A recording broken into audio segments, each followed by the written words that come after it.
अस्सलाम वालेकुम, मेरा नाम डॉक्टर अब्दुल मोइद है और आज हमारे साथ डॉक्टर अख्तर अली साहब मौजूद है।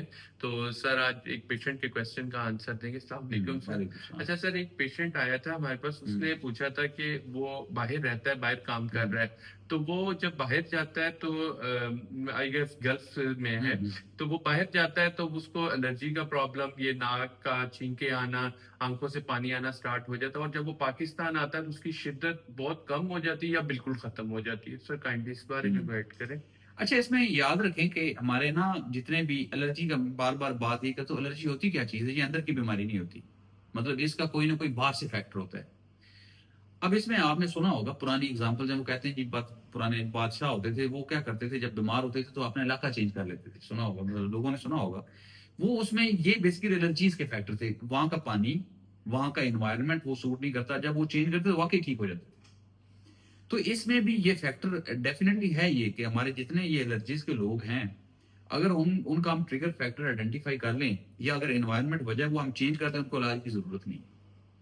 तो ये जो केस आपके उस पेशेंट ने किया है, हो सकता है कि वो जहाँ जिस इलाके में वो है वहां पे सराउंडिंग में कोई फैक्ट्री हो। एक फैक्टर तो ये है।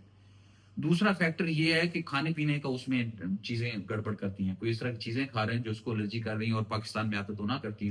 दूसरा फैक्टर ये है। तीसरा फैक्टर ये है कि जब आप ओवर मेडिकेशन करते हैं या गलत मेडिकेशन करते हैं, मतलब जिस तरह आपको है एलर्जी, एंटीबायोटिक ये बड़ा हमारा कॉमन प्रैक्टिस है। अगर वो खा रहा है तो उससे भी उसकी वो शिद्दत ज्यादा होगी। यानी एक तो उसका प्रॉपर इलाज नहीं हो रहा, और दूसरा उसको वो रेगुलर मेडिसिन खा रहा है।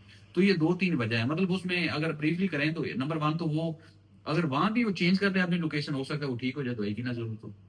दूसरी, अगर उसको मसला हो रहा है तो प्रॉपर कंसल्टेंट को दिखा के अपनी स्पेसिफिक मेडिसिन ले। तीसरा कि और मेडिकेशन जैसा मेडिकेशन ना करे। तो यही उसका हाल है।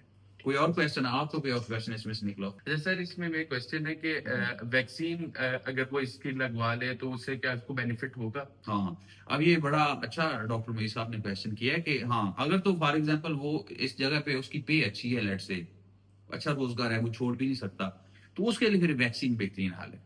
मतलब वो अगर वैक्सीन लगवा ले तो उसका जो इम्यून सिस्टम वो बूस्टअप हो जाएगा, अपना काम भी करता रहेगा, और उसको अलामत भी नहीं होंगी, और वो ठीक भी रहेगा। तो उसमें इस केस में अगर वो वैक्सीन लगवा सके तो उसका वो सर शानदार इसमें इलाज वो हो स्किन जाएगा। प्रिक टेस्ट भी तो उसको हेल्प आउट करेगा कि वो एलर्जन हाँ, उसका डेफिनेटली, आइडेंटिफाई हो जाएगा। Definitely, definitely, definitely. उसमें आप फिर जब उस स्किन पे हमें आइडिया हो जाता है कि इस चीज से है। और इसमें बहुत सारे केसेस में ये होता है कि चूंकि ये जितनी भी एलर्जेंस होते हैं, ये इनका कोई 80% सेम होता है स्ट्रक्चर। तो अगर एक चीज आइडेंटिफाई नहीं भी है लेट से, उसको उससे फायदा हो सकता है वैक्सीन से। एक बात फॉलो की, तो उससे फायदा हो सकता है। कोई और क्वेश्चन?